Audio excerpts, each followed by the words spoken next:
மா லைட்டா டயர்டா இருக்கு, ஒரு காஃபி போடுமா.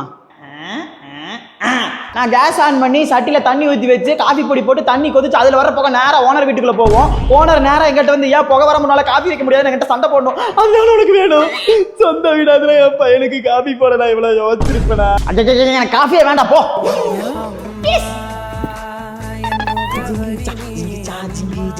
மா நான் ஃப்ரெண்ட்ஸோட படத்துக்கு போயிட்டு வரேன். படத்துக்கு போயிட்டு நைட்டு 10 மணிக்கு மேலே தான் நீ வருவ. அப்போன்னு பார்த்து ஓனர் நைட்டு 10 மணிக்கு மேலே கேட்டை திறக்க மாட்டேன்னு எங்கிட்ட வந்து சண்டை போடணும். அதனால உனக்கு வேணும். ஐயோ நீ முதல்ல நிறுத்தி, நான் படத்துக்கே போகல போதுமா. மா நான் ஒரு பொண்ணை லவ் பண்றேன், நீ தான் அப்பா கிட்ட எப்படியாவது பேசி எங்களை சேர்த்து. நம்ம வீட்டுல ஏற்கனவே நீ நான் ஒப்ப உன் தங்கச்சி 4 பேர் சேர்ந்து ஒரே கக்கூஸ் ஒரே பாத்ரூம் யூஸ் பண்ணிட்டு இருக்கோம். இதுல நீ எக்ஸ்ட்ராவா ஒருத்தி லவ் பண்றேன்னு வீட்டுக்குள்ள கூட்டு வந்தனா 5 பேர் சேர்ந்து ஒரே கக்கூஸை யூஸ் பண்றீங்கன்னா ஓனர் என்கிட்ட வந்து சண்டை போடணும். அதனால உனக்கு வேணும். ஐயோ நீ முதல்ல இப்படி பேசுற நிறுத்து. நான் எப்படியாச்சும் ஏதாச்சும் ஒன்று பண்ணி சம்பாரிச்சா 3 BHK சொந்தமா ஒரு வீடு வாங்கிடுறேன். அப்ப என் லவ்வுக்கு உனக்கு ஓகே தானே? அப்பவும் எனக்கு ஓகே இல்ல.